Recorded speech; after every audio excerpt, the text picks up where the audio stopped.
ഇന്നലെയായിരുന്നു കോട്ടയത്തെ വേടന്റെ പരിപാടി. കാണണമെന്ന് ഒരുപാട് ആഗ്രഹം ഉണ്ടായിരുന്നു, എങ്കിലും സാധിച്ചില്ല ചില കാരണങ്ങൾ കൊണ്ട്. സാരമില്ല, അടുത്ത അവസരം എപ്പോഴാണോ കിട്ടുന്നത് ആ അവസരത്തിൽ തന്നെ വേടന്റെ പരിപാടി കാണുന്നതായിരിക്കും. വേടൻ ഇപ്പോൾ നമ്മുടെ സോഷ്യൽ മീഡിയയിലേക്ക് വളരെ പ്രധാനപ്പെട്ട ഒരു ചർച്ചാ വിഷയമാണ്.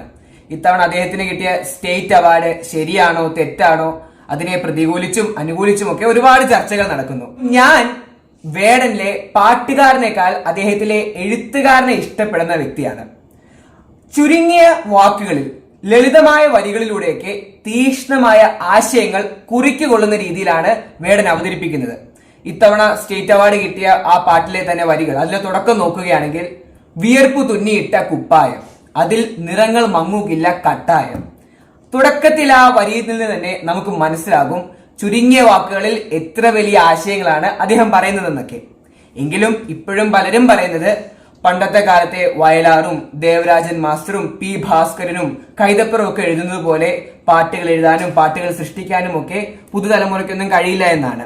അപ്പോഴാണ് മലയാളത്തിലെ പ്രശസ്തനായ സാഹിത്യകാരൻ മനോജ് കൂരൂരിന്റെ ഫേസ്ബുക്ക് പോസ്റ്റ് വായിക്കാൻ ഇടയായത്. അതിൽ വേടനെ കുറിച്ചും വേടന്റെ റാപ്പിനെ കുറിച്ചും ഒക്കെ മനോഹരമായി തന്നെ അദ്ദേഹം എഴുതിയിട്ടുണ്ട്. ആ പോസ്റ്റിന്റെ ഏറ്റവും അവസാനം പറയുന്ന ഒരു ഭാഗമുണ്ട്, അതൊന്ന് ഞാൻ വായിക്കാവേ.